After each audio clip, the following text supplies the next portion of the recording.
अब आगे चलते हैं। अब हम बात करते हैं स्ट्रक्चरल ऑर्गेनाइजेशन इन एनिमल्स के बारे में। ठीक है, फिर इसके बाद हम नीट जो प्रीवियस क्वेश्चन है उसको सॉल्व करेंगे। तो स्ट्रक्चरल ऑर्गेनाइजेशन इन एनिमल्स यानी कि कैसे ऑर्गेनिजम्स में जो सेल्स हैं वो कैसे ऑर्गेनाइज्ड है और फिर वो कैसे फंक्शंस करते हैं। तो आपको पता होगा जो सेल होता है, cell is the basic unit of basic structural and the functional unit of life. तो स्ट्रक्चरल यूनिट क्यों है? क्योंकि हर एक जो ऑर्गेनिज्म होता है वो सेल का बना होता है। ठीक है, इसकी वजह से हम सेल को कहते हैं structural unit of the life.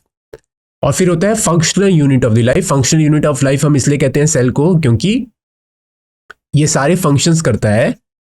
ठीक है, सारे वाइटल एक्टिविटीज जैसे कि रेस्पिरेशन हो गया, ठीक है, ये सारी वाइटल एक्टिविटीज एक सेल के अंदर होती हैं। It happens within the cells, that's why we call cell as a structural as well as a functional unit of life. अब जो सेल्स होते हैं, ठीक है, जिसको हम हिंदी में कोशिकाएं बोलते हैं, ठीक है, सेल्स मैंने आपको बताया it is the structural and functional unit of the life.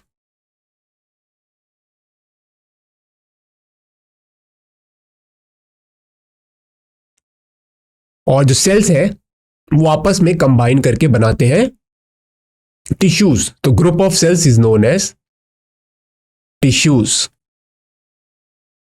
ठीक है, the group of cells performing same function usually is known as tissues. अब टिश्यूज, ठीक है, आपस में कंबाइन करते हैं, या group of tissues is known as what? It is known as organs. अभी ऑर्गन्स में अलग अलग प्रकार के टिश्यूज होते हैं which perform specialised functions, these are known as organ.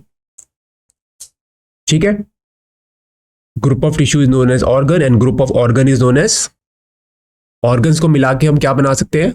Organ system. ठीक है, और ऑर्गन सिस्टम, ठीक है, आपस में मिलकर क्या बनाता है? Entire organism. ठीक है, तो group of cell is known as tissues which are performing a similar function, then group of tissues, ठीक है, कंबाइन टू फॉर्म ऑर्गन्स। तो ऑर्गन्स में अलग अलग प्रकार के टिश्यू होते हैं जो अलग अलग प्रकार के फंक्शंस करेंगे। जैसे ऑर्गन का एक उदाहरण क्या है? जैसे लिवर हो गया, पैनक्रियाज हो गया, ठीक है, ये सारे ऑर्गन्स हैं। ठीक है, फिर ये सारे ऑर्गन मिला के बनाते हैं ऑर्गन सिस्टम। तो एक ऑर्गन सिस्टम का एक उदाहरण क्या हो गया? Digestive system. तो ये जो डाइजेस्टिव सिस्टम होता है इसमें अलग अलग प्रकार के ऑर्गन्स मौजूद होते हैं। तो जैसे हम डाइजेस्टिव सिस्टम की बात करें अगर हम, तो ये एक ऑर्गन सिस्टम के बारे में हम बात कर रहे हैं। इसके दो कंपोनेंट्स होते हैं। पहला होता है एलिमेंट्री कैनाल, ठीक है, और दूसरा क्या है? Digestive glands. ठीक है, अब एलिमेंट्री कैनाल के क्या क्या कंपोनेंट्स होते हैं? एलिमेंट्री कैनाल की अगर हम बात करें तो इट स्टार्ट्स विद माउथ। ठीक है, माउथ होता है, इसके बाद क्या होता है? Buccal cavity. बक्कल कैविटी के बाद होगा ईसोफेगस। अब ईसोफेगस के बाद क्या होगा? स्टमक। स्टमक के बाद होगा स्मॉल इंटेस्टाइन। तो आप देख सकते हैं यहां पे अलग अलग ऑर्गन्स हैं, ये आपस में मिला के क्या बना रहे हैं? एक ऑर्गन सिस्टम। और आपको ये भी ध्यान में रखना होगा कि ये सारे जो है लार्ज इंटेस्टाइन के बाद क्या होगा? लार्ज इंटेस्टाइन के बाद जो भी वेस्ट मटेरियल है that's gets eliminated out of the body through the anus. ठीक है, तो हम बात कर रहे थे एलिमेंट्री कैनाल के बारे में। तो आप देख सकते हैं अलग अलग ऑर्गन्स यहाँ पे इन्वॉल्व है और and there is a coordination between these organs जो कि बहुत जरूरी है। बिना कोऑर्डिनेशन के कोई भी एक्टिविटी नहीं हो पाती। ठीक है, क्लियर है? टिश्यू की डेफिनेशन आप यहाँ पे देख सकते हैं। रेस्पिरेटरी सिस्टम भी एक प्रकार का ऑर्गन सिस्टम है। Respiratory system, excretory system, reproductive system, ये सारे ऑर्गन सिस्टम है। किडनी एक ऑर्गन है, ठीक है, अब हम बात करते हैं अलग अलग प्रकार के एनिमल टिश्यूज के बारे में। तो 4 प्रकार के एनिमल टिश्यूज होते हैं। पहला है एपिथेलियल टिश्यू, दूसरा है कनेक्टिव टिश्यू, तीसरा है मस्कुलर टिश्यू और चौथा है नर्वस टिश्यू। ठीक है, तो अगर आप एनसीईआरटी बुक आप देखेंगे वहां पे मेजरली एपिथेलियल टिश्यू मेंशन्ड है। ठीक है, पर आप नीट का अगर सिलेबस देखेंगे वहां पे चारों टिश्यूज के बारे में, चारों टिश्यूज मेंशन्ड है वहां पे।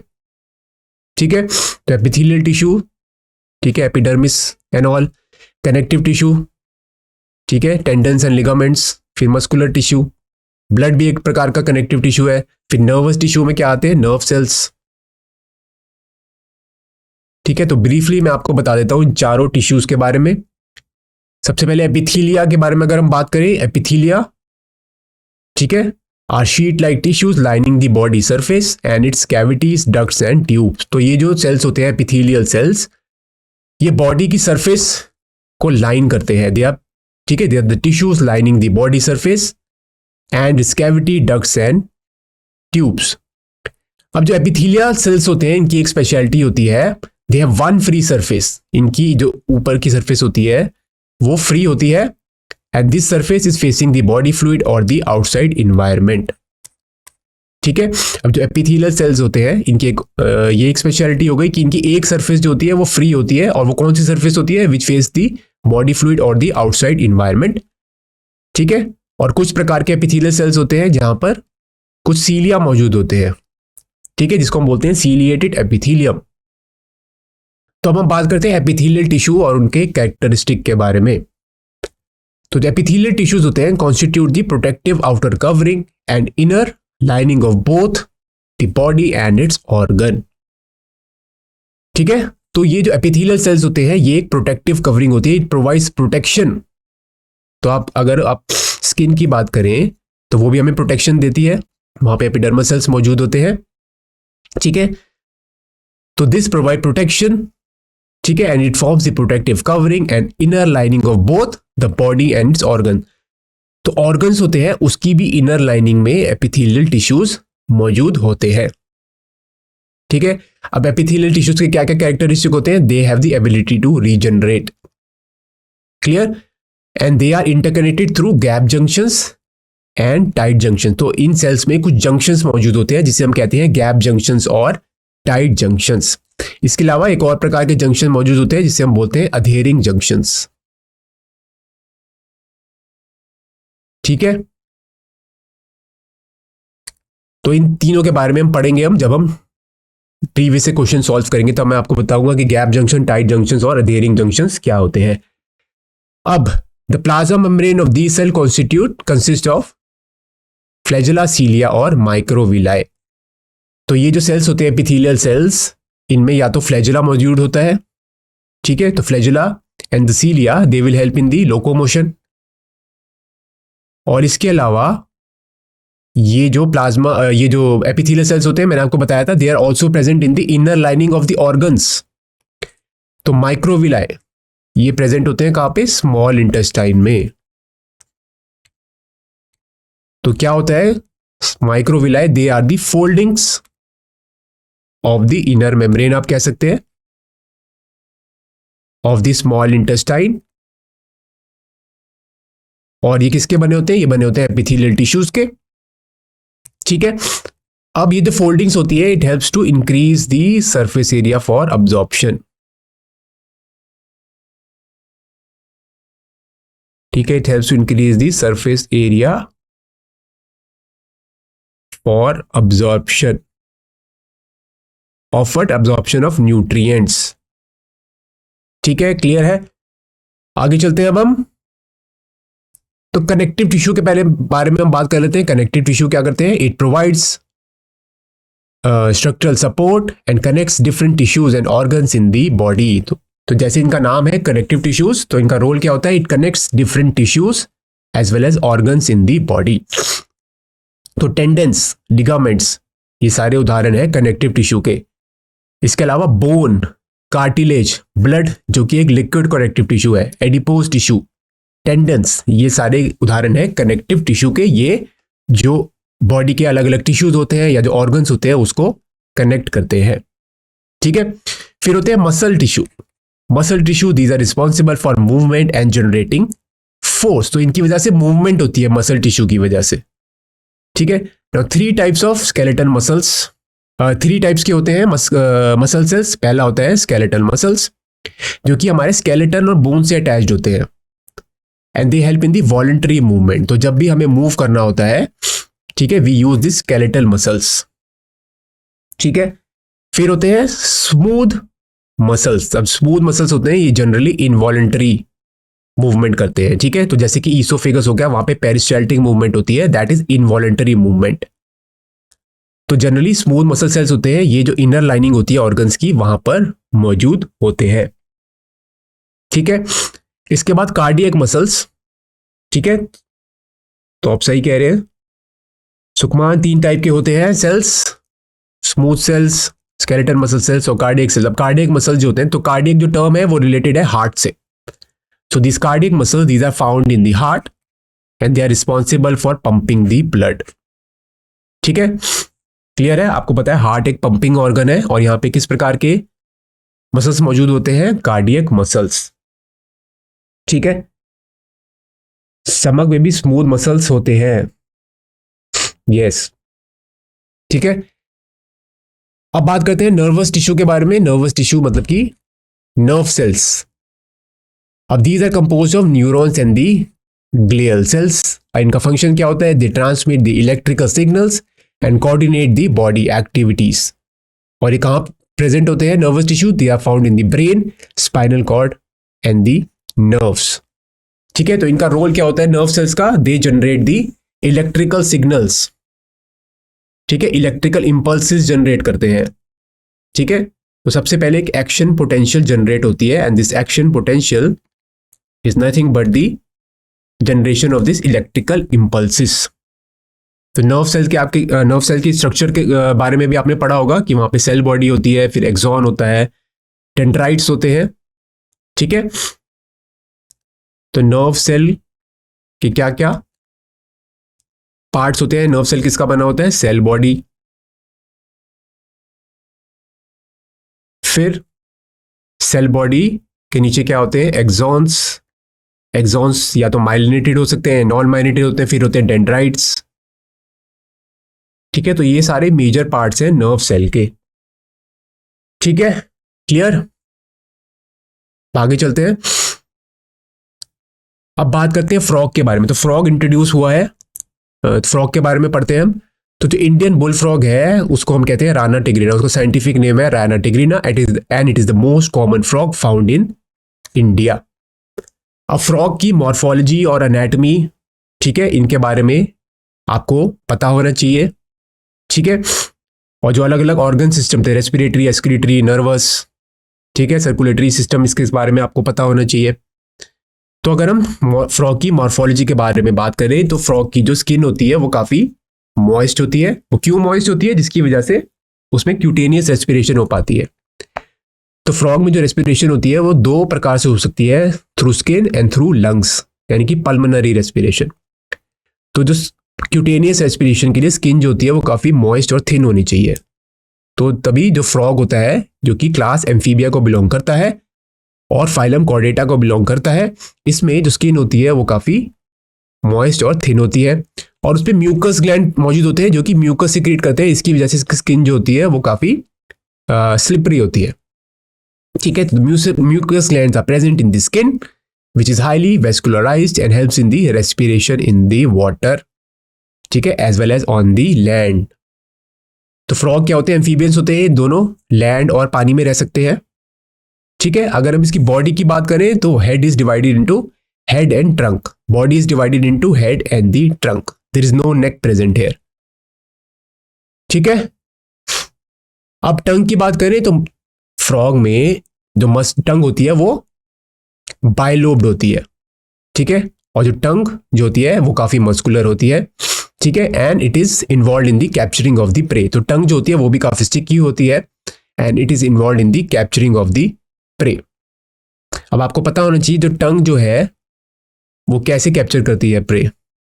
ठीक है, इसके बाद एलिमेंट्री कैनाल के बारे में बात करें। एलिमेंट्री कैनाल ठीक है, जो कि एक डाइजेस्टिव सिस्टम का पार्ट है।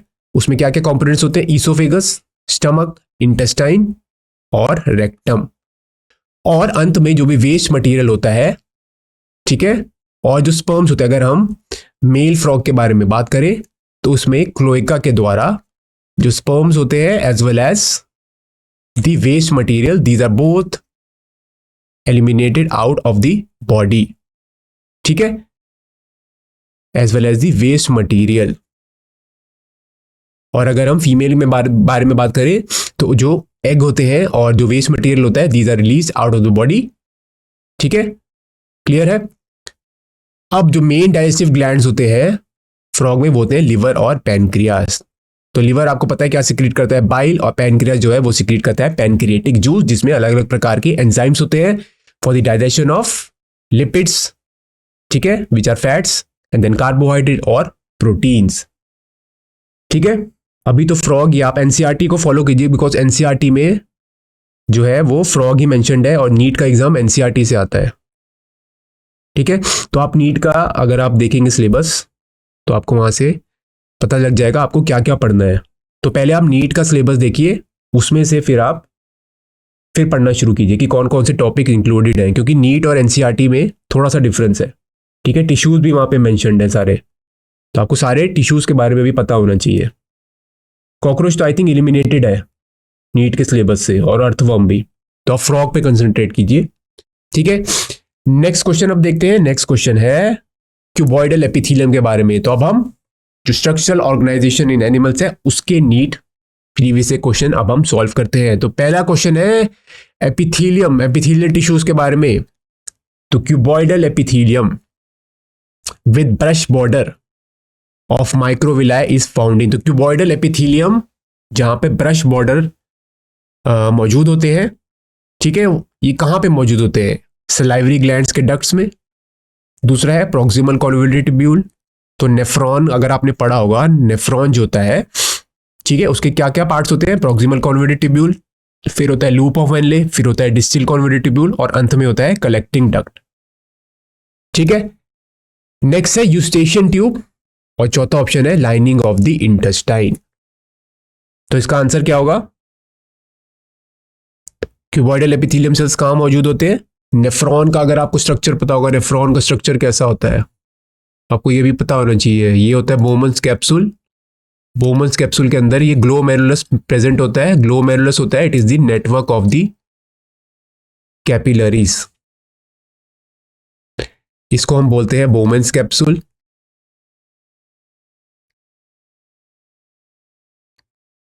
ठीक है। फिर इसके बाद this Bowman's capsule Leeds into what, proximal convoluted tubule. तो ये प्रॉक्सिमल कॉन्वोल्यूटेड ट्यूब्यूल जो होता है वो भी काफी, इसमें फोल्डिंग्स होती है, काफी कॉन्वोल्यूटेड होता है। इसके बाद होता है लूप ऑफ हेनले। तो ये हो गया लूप ऑफ हेनले, ठीक है। फिर इसके बाद आता है डिस्टल कॉन्वोल्यूटेड ट्यूब्यूल, जो कि दोबारा उसमें काफी फोल्डिंग्स होती हैं। तो ये हो गया डिस्टल कॉन्वोल्यूटेड ट्यूब्यूल। और फिर अंत में होता है कलेक्टिंग डक्ट। अंत में ये जो डक्ट होता है कलेक्टिंग डक्ट होता है, जहां पे यूरिन स्टोर होता है। तो ये पार्ट जो हो गया, ये हो गया डिस्टल कॉन्वोल्यूटेड ट्यूब्यूल। ये होता है हेनलेज लूप या लूप ऑफ हेनले, ठीक है। ये हो गया क्या, सॉरी, ये होता है प्रॉक्सिमल कॉन्वोल्यूटेड ट्यूब्यूल, ठीक है। ये हो गया प्रॉक्सिमल कॉन्वोल्यूटेड ट्यूब्यूल। ये होता है डिस्टल कॉन्वोल्यूटेड ट्यूब्यूल, और ये होता है कलेक्टिंग डक्ट, ठीक है। तो इसका आंसर क्या होगा, देख लेते हैं हम इसका आंसर। इसका आंसर है B, proximal convoluted tubule of the nephrons. तो क्यूबॉइडल सेल्स जो होते हैं वो प्रॉक्सिमल कॉन्वोल्यूटेड ट्यूब्यूल्स में मौजूद होते हैं, ठीक है। तो ये सेल्स क्या करते हैं, ये अब्जॉर्प्शन करते हैं जो भी मिनरल्स और होते हैं, ठीक है। Next question is you have to choose the correctly matched pair. तो ये आप देख सकते हैं एक इस प्रकार के क्वेश्चंस भी आते हैं नीट एग्जाम में, where you have to match the correctly, where you have to select the correctly matched pair. तो आपको दिया गया है जो सलाइवरी डक्ट्स की जो इनर लाइनिंग होती है वहां पे किस प्रकार के सेल्स मौजूद होते हैं, ये कह रहे हैं सीलिएटेड एपिथेलियम। नेक्स्ट है जो बक्कल कैविटी की जो मॉइस्ट सरफेस होती है वहां पे ग्लैंडुलर एपिथेलियम मौजूद होता है। जो नेफ्रॉन्स की जो ट्यूबुलर पार्ट्स होते हैं, यानी कि डिस्टल कॉन्वेटिव ट्यूब्यूल, प्रॉक्सिमल कॉन्वेटिव ट्यूब्यूल और कलेक्टिंग डक्ट और लूप ऑफ हेनले, ये होते हैं ट्यूबुलर पार्ट्स ऑफ नेफ्रॉन, वहां पे क्यूबॉइडल एपिथेलियम मौजूद होता है। ठीक है, और चौथा ऑप्शन है इनर सरफेस जो होती है ब्रोंकियोल्स की, वहां पे स्क्वामस एपिथेलियम मौजूद होता है। तो आपने देखा, आपको जो एपिथेलियल जो है टिश्यूज, उसको आपको अच्छे से पढ़ना है और उसके टाइप्स के बारे में भी आपको पढ़ना है कि किस किस प्रकार के होते हैं एपिथेलियल टिश्यूज। तो इसका आंसर क्या होगा, इसका आंसर देख लेते हैं हम। इसका आंसर है, ठीक है, तो पिछले क्वेश्चन में भी हमने पढ़ा था कि जो प्रॉक्सिमल कॉन्वोल्यूट ट्यूब्यूल्स है वहां पर क्यूबॉइडल एपिथेलियल सेल्स मौजूद होते हैं। ठीक है, तो tubular parts of nephron, tubular parts of nephron क्या हो गए, proximal convolute tubule, distal convolute tubule, Henle's loop, ठीक है, और जो कलेक्टिंग डक्ट है। ठीक है, यहां पर क्यूबॉइडल एपिथेलियम सेल्स मौजूद होते हैं। तो यहां पे जैसे जैसे आपने देखा होगा, जब ब्लड की फिल्ट्रेशन होती है और जब यूरिन की फॉर्मेशन होती है तो अब्जॉर्प्शन भी होती है और सिक्रीशंस भी होती है। तो ये सारे सेल क्यूबॉइडल एपिथेलियम इसमें इन्वॉल्व होते हैं। ठीक है, अगले क्वेश्चन पे चले हम। तो अगला क्वेश्चन क्या है, अगला क्वेश्चन है, तो एक्सप्लेनेशन देख लेते हैं हम पहले इसकी। जो इनर लाइनिंग होती है सलाइवरी डक्ट्स की, वहां पर कंपाउंड एपिथेलियम मौजूद होते हैं। और जो बक्कल कैविटी की जो मॉइस्ट सरफेस होती है, बक्कल कैविटी आपको पता होगा, जब हम mouth leads to the buccal cavity, जब हम फूड की इंजेक्शन करते हैं तो फूड कहां जाता है, बक्कल कैविटी में होता है, जाता है। ठीक है, अब बक्कल कैविटी में सलाइवरी ग्लैंड्स मौजूद होते हैं, टीथ मौजूद होती है और टंग मौजूद होता है। तो ये कंपोनेंट्स होते हैं बक्कल कैविटी के। अब मॉइस्ट जो सरफेस होती है बक्कल कैविटी की, इट इज बिकॉज वहां पे किस प्रकार के टिश्यूज मौजूद होते हैं, कंपाउंड एपिथेलियम। थर्ड है, tubular parts of the nephrons में क्यूबॉइडल एपिथेलियम होते हैं, और जो ब्रोंक्यूल्स होते हैं वहां पर सीलिएटेड एपिथेलियम मौजूद होते हैं। ठीक है, क्लियर है। तो ब्रोंका है, ब्रोंकाई डिवाइड्स इनटू ब्रोंक्यूल्स। तो दो ब्रोंक्यूल्स, लेफ्ट और राइट ब्रोंक्यूल्स होता है। ये जो ब्रोंक्यूल्स होते हैं फिर लंग्स में एंटर करते हैं। अब बात करते हैं अगले क्वेश्चन के बारे में। तो अगला क्वेश्चन है मैच द फॉलोइंग, यहां पे आपको करना है। ठीक है, तो यहां पे आपको दिया है टाइट जंक्शंस, ठीक है, फिर अधेरिंग जंक्शन, गैप जंक्शंस और साइनेप्टिक जंक्शन। तो चार प्रकार के जंक्शंस यहां पे दिए गए हैं, आपको मैच द फॉलोइंग करना है। और यहां पे आपको कैरेक्टरिस्टिक फीचर दिए हैं, आपको अब मैच करना है कि कौन सा जो है जंक्शन, उसका रोल क्या है। तो इसके सबसे पहले आपको इन जंक्शंस के रोल के बारे में पता होना चाहिए। ठीक है, इसका आंसर क्या होगा। तो टाइट जंक्शन क्या करते हैं, अधेरिंग जंक्शन क्या करते हैं, ये अधेर करने में मदद करते हैं सेल्स को, सीमेंट टुगेदर, सीमेंटिंग टुगेदर। तो एक जैसे सीमेंट होता है वो दो ब्रिक्स को आपस में जोड़ता है, वैसे ही अधेरिंग जंक्शंस जो होते हैं वो दो सेल्स को आपस में जोड़ते हैं। ठीक है, तो गैप जंक्शंस क्या करते हैं, ये जो सब्सटेंसेस होते हैं उसके ट्रांसपोर्ट में मदद करते हैं। टाइट जंक्शंस क्या करते हैं, ये जो लीकेज को प्रिवेंट करते हैं। ठीक है, लीकेज को ये प्रिवेंट करते हैं।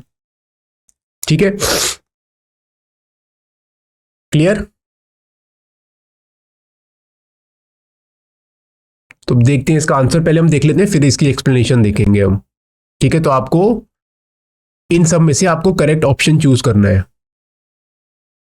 ऑप्शन नंबर ए, बी, सी और डी, इसका आंसर क्या होगा।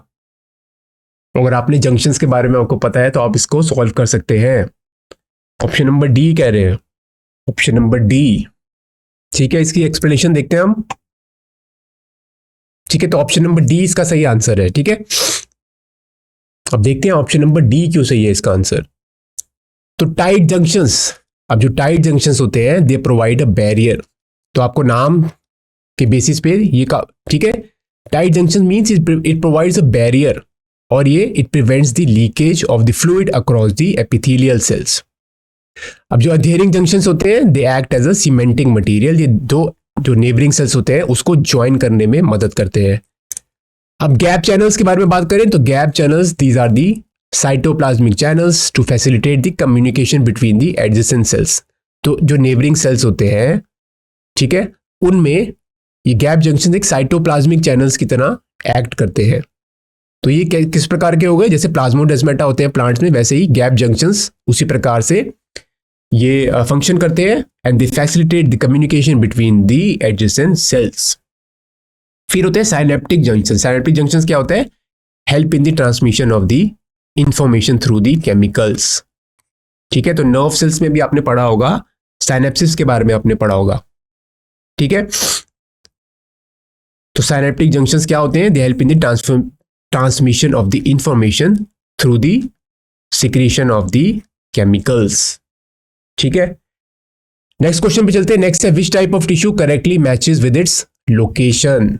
तो ये भी आप देख सकते हैं, ऐसे क्वेश्चंस भी आते हैं नीट में।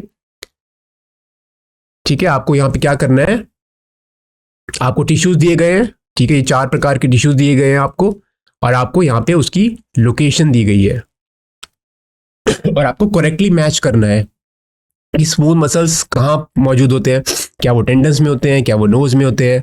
ठीक है, एरियोलर टिश्यू कहाँ मौजूद होते हैं, कहाँ मौजूद हैं, या वो इंटेस्टाइन में मौजूद होते हैं, स्टमक में मौजूद होते हैं, कहाँ होते हैं वो। ठीक है, इसके ऑप्शंस मैं आपको दिखा देता हूं।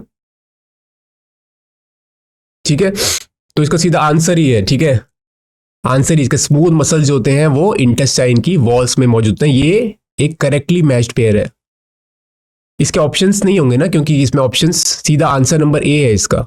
स्मूथ मसल्स सीधा इंटेस्टाइन की वॉल्स में मौजूद होते हैं। अब स्मूथ मसल्स, ठीक है, हमने पहले भी पढ़ा था, smooth muscles are present in the inner lining of the organs.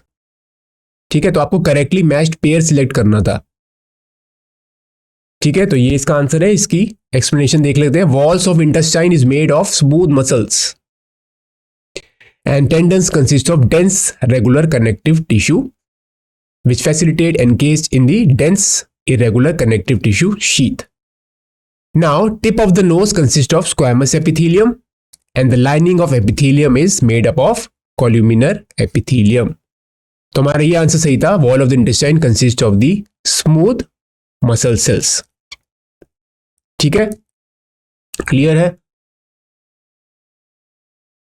आगे चलते हैं नेक्स्ट क्वेश्चन पे हम। Next question, choose the correctly matched pair. यहां पे दोबारा आपको एक पेयर सिलेक्ट करना है जो कि सही है।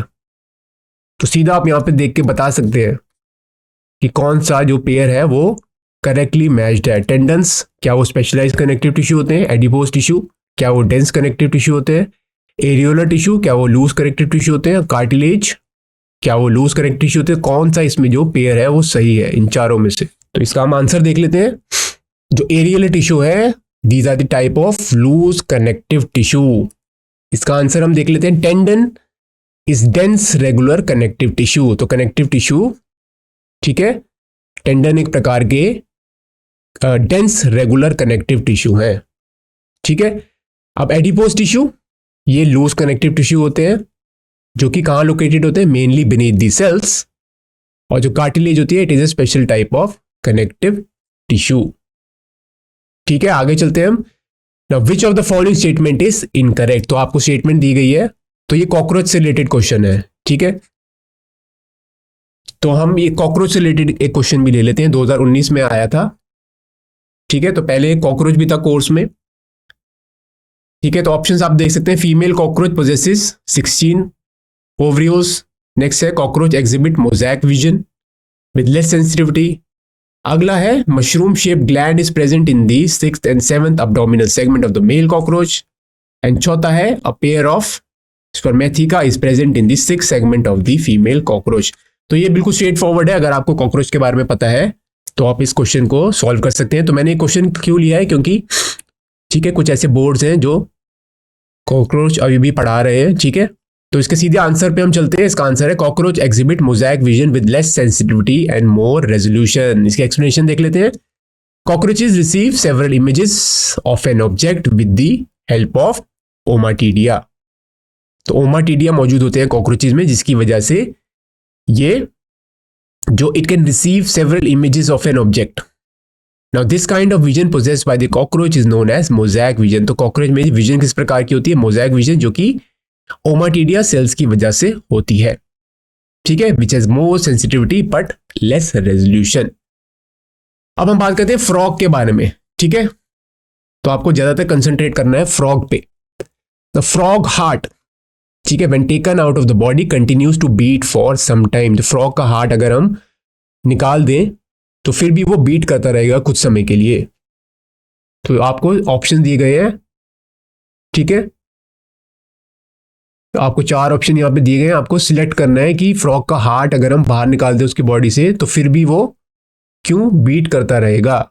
तो ऑप्शन है frog is poikilothermal, means frog is cold blooded. तो ये आंसर सही नहीं होगा, क्योंकि कोल्ड ब्लडेड का मतलब क्या होता है, means it can not regulate its temperature.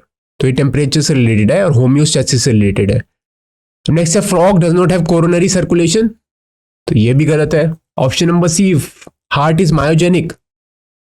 और ऑप्शन नंबर डी है हार्ट इज ऑटो एक्साइटेबल, ठीक है। जो नोड्स प्रेजेंट होते हैं, auto excitability is because of the present of the nodal tissues. So ये नोडल टिश्यूज जो है ये एक्शन पोटेंशियल यानी कि इलेक्ट्रिकल इंपल्सेस जनरेट करते हैं। तो हार्ट होता तो ऑटो एक्साइटेबल ही है, ठीक है। पर हम फ्रॉग की बात करें, फ्रॉग के अगर हम हार्ट को बाहर निकाल दें तो फिर भी वो क्यों बीट करता है।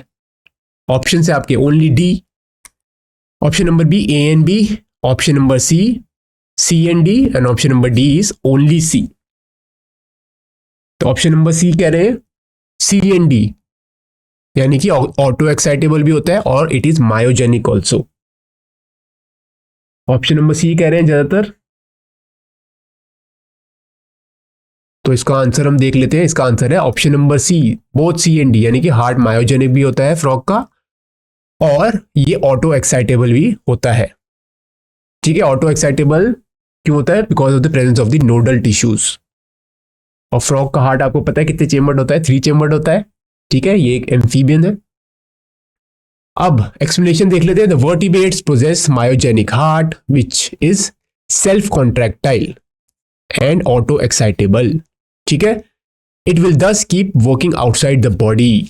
तो ये जो हार्ट होता है, ठीक है, ये आप खुद ही कॉन्ट्रैक्ट कर सकता है इनवॉलंटरी मूवमेंट की वजह से, और ये ऑटो एक्साइटेबल भी होता है। अब अगला प्रश्न है, compare to those of humans the erythrocytes in frogs are, ठीक है। तो ह्यूमंस में जो एरिथ्रोसाइट्स होते हैं दे आर ई न्यूक्लिएटेड, वहां न्यूक्लियस मौजूद नहीं होता मेच्योरिटी पे। पर फ्रॉग्स के बारे में बात करें, फ्रॉग्स में आरबीसीज किस प्रकार के होते हैं। ऑप्शन है without nucleus but with haemoglobin, option number है न्यूक्लिएटेड विद हीमोग्लोबिन, तो ऑप्शन नंबर सी है very much smaller and fewer, option number D है न्यूक्लिएटेड एंड विदाउट हीमोग्लोबिन, ठीक है। तो ह्यूमंस में जो आरबीसीज होते हैं इट डजंट कंटेन न्यूक्लियस, उसमें न्यूक्लियस मौजूद नहीं होता पर उसमें हीमोग्लोबिन होता है। अब हम बात कर रहे हैं फ्रॉग के एरिथ्रोसाइट्स के बारे में, तो उसका आंसर क्या होगा, वो कैसे अलग है ह्यूमन के एरिथ्रोसाइट से। ऑप्शन नंबर बी कह रहे हैं न्यूक्लिएटेड विद हीमोग्लोबिन। तो इसका हम आंसर देख लेते हैं, न्यूक्लिएटेड विद हीमोग्लोबिन। तो ऑप्शन नंबर बी इसका सही आंसर है। तो फ्रॉग में जो आरबीसीज होते हैं वो मेच्योरिटी पे न्यूक्लिएटेड ही रहते हैं और उसमें हीमोग्लोबिन होता है जो कि एक पिगमेंट होता है जो कि गैसेस की एक्सचेंज में मदद करता है और ये रेड कलर देता है ब्लड को। तो एरिथ्रोसाइट्स यानी कि आरबीसी जो फ्रॉग में होते हैं वो लार्ज होते हैं, ओवल होते हैं, बाइकॉन्वेक्स होते हैं और न्यूक्लिएटेड होते हैं और उसमें एक रेड पिगमेंट मौजूद होता है जिससे हम कहते हैं हीमोग्लोबिन। अब नेक्स्ट क्वेश्चन है, ribosomal RNA is actively synthesised in. तो राइबोसोमल आरएनए जो होता है वो कहां बनता है। ऑप्शन है लाइसोसोम्स, न्यूक्लियोलस, न्यूक्लियोप्लाज्म या राइबोसोम्स में। कहां बनता है राइबोसोमल आरएनए यानी कि आरएनए। तो आरएनए आपको पता है 3 प्रकार का होता है, ट्रांसफर आरएनए, राइबोसोमल आरएनए और मैसेंजर आरएनए। तो ये भी बिल्कुल स्ट्रेट फॉरवर्ड है। इसका आंसर क्या होगा, ठीक है, इसका आंसर देख लेते हैं लाइसोसोम। तो लाइसोसोम्स में राइबोसोमल आरएनए बनता है, ठीक है, क्लियर। तो हमने अलग अलग प्रकार के यहाँ पे नीट के प्रीवियस ईयर हमने क्वेश्चन यहाँ पे सॉल्व किए, ठीक है। तो आपने पैटर्न देख लिया होगा कि किस किस प्रकार के क्वेश्चंस आ रहे हैं नीट में, statement based, column based, match the following, ठीक है। और कुछ क्वेश्चन होते हैं वो काफी स्ट्रेट फॉरवर्ड होते हैं, ठीक है। तो हम इस सेशन की समाप्ति करते हैं, आपसे मिलेंगे हम अब अगले सेशन में। मैं आशा करता हूं आपको ये सेशन काफी नॉलेजेबल लगा होगा, ठीक है। Thank you very much for listening.